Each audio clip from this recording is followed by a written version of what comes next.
آج یہ جامعۃ المومنات میں موجود ہیں اس مسابقے کے موقع پر میں ان سے درخواست کرتا ہوں کہ اپنے کلمات سے وہ ہم سب کو مستفید کریں اور جن بچیوں نے اس مسابقے میں حصہ لیا ہے ان کی ہمت افزائی فرمائیں۔ بسم اللہ الرحمن الرحیم الحمد للہ رب العالمین والصلاة والسلام على سید الانبیاء والمرسلین وعلى آلہ واصحابہ اجمعین اما بعد۔ معزز مہمان گرامی، قابل احترام معلمات، عزیز طالبات، محترم بہنوں، سب سے پہلے ہم اللہ تعالیٰ کے بارگاہ اقدس میں حمد و ثنا کا نذرانہ پیش کرتے ہیں، جس نے اپنے فضل و کرم سے ہمیں یہ موقع عنایت فرمایا کہ آج ہم ایک بار پھر قرآن کی نسبت سے ایک نورانی و روحانی محفل میں جمع ہیں۔ 9ویں مسابقے حفظ قرآن مجید برائے طالبات مدارس نسواں لکھنؤ کا انعقاد جامعۃ المؤمنات الاسلامیہ کی اس بابرکت سرزمین پر کر رہے ہیں۔ معزز سامعات، اس مسابقے کی غرض و غایت اور اس کے اغراض و مقاصد پہلے ہی ذکر کیا جا چکے ہیں، لہٰذا ان کی تکرار کی ضرورت نہیں۔ آج ہم اپنی اور آپ کی تذکیر کے لیے صرف ایک اہم نقطے کی طرف توجہ مبذول کرانا چاہتے ہیں کہ موجودہ زمانے میں ہمارا قرآن مجید سے تعلق کیسا ہے اور ہم پر اس کے کیا حقوق و ذمہ داریاں عائد ہوتی ہیں۔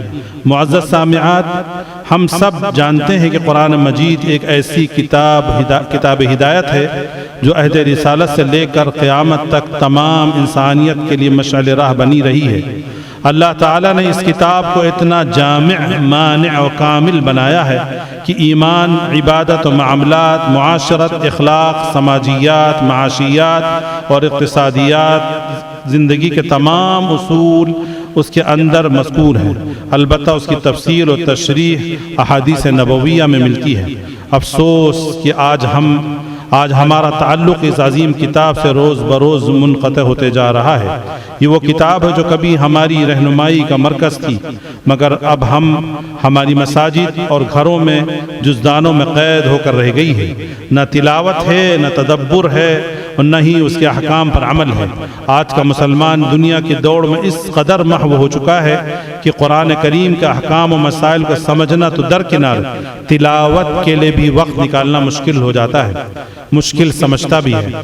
علامہ اقبال نے اپنے دور کے مسلمانوں کی حالت پر کتنا دردناک نوحہ کیا تھا۔ وہ زمانے میں معزز تھے مسلمان ہو کر، وہ زمانے میں معزز تھے مسلمان ہو کر، ہم خوار ہوئے تاریک قرآن ہو کر۔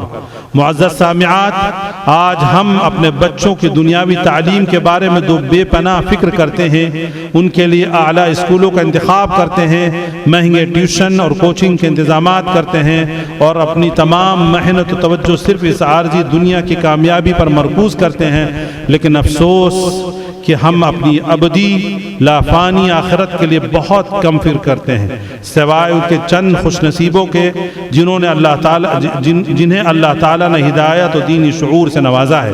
ہمیں چاہیے کہ ہم اپنا اور اپنے اہل خانہ کا تعلق قرآن مجید سے مضبوط کریں، تلاوت کو اپنا روزمرہ معمول بنائیں، اہل علم کی سرپرستی میں قرآن و حدیث کے احکام سمجھیں اور ان پر عمل کرنے کی کوشش کریں۔ ہماری ذمہ داری صرف اپنی اصلاح تک محدود نہیں ہے، بلکہ ہمیں یہ فکر بھی کرنی چاہیے کہ ہمارے بچے، گھر والے، پڑوسی، دوست اور احباب، تمام متعلقین بھی حضور اکرم صلی اللہ علیہ وسلم کے لائے ہوئے طریقے پر زندگی گزارنے والے بن جائیں۔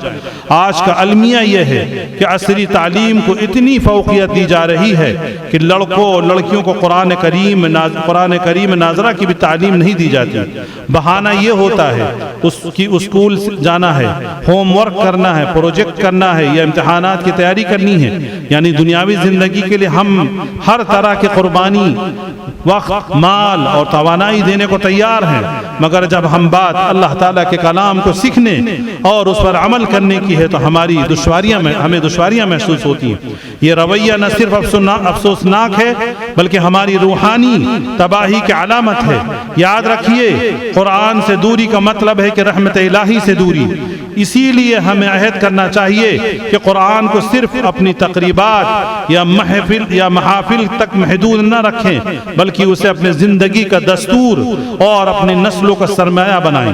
آج ہمیں یہ فیصلہ کرنا ہے کہ ہم اپنی ترجیحات بدلیں، ہم قرآن کو دوبارہ اپنی تعلیمات، گھروں اور دلوں کا محور بنائیں۔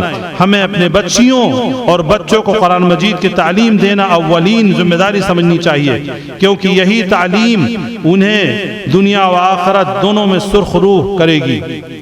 میرے عزیز معلمات، اللہ تعالی ہم سب کو ہدایت عطا فرمائے، ہم قرآن کریم کو سمجھ کر پڑھنے والے اور اس کے احکام پر عمل کرنے والے اور اس کے پیغام کو عام کرنے والے بنے۔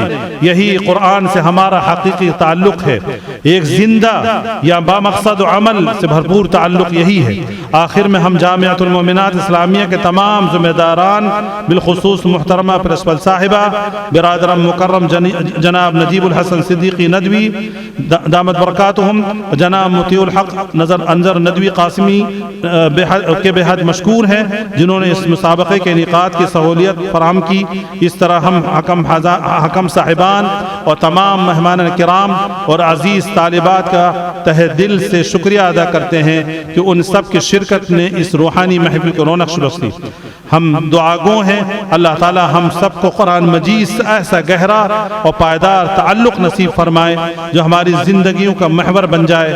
اللہ ہمیں وہ ایمان عطا کرے جو عمل پیدا کرے، وہ علم عطا کرے جو خشیت بن جائے، اور وہ محبت دے جو ہمیں قرآن و سنت کے رنگ میں رنگ دے۔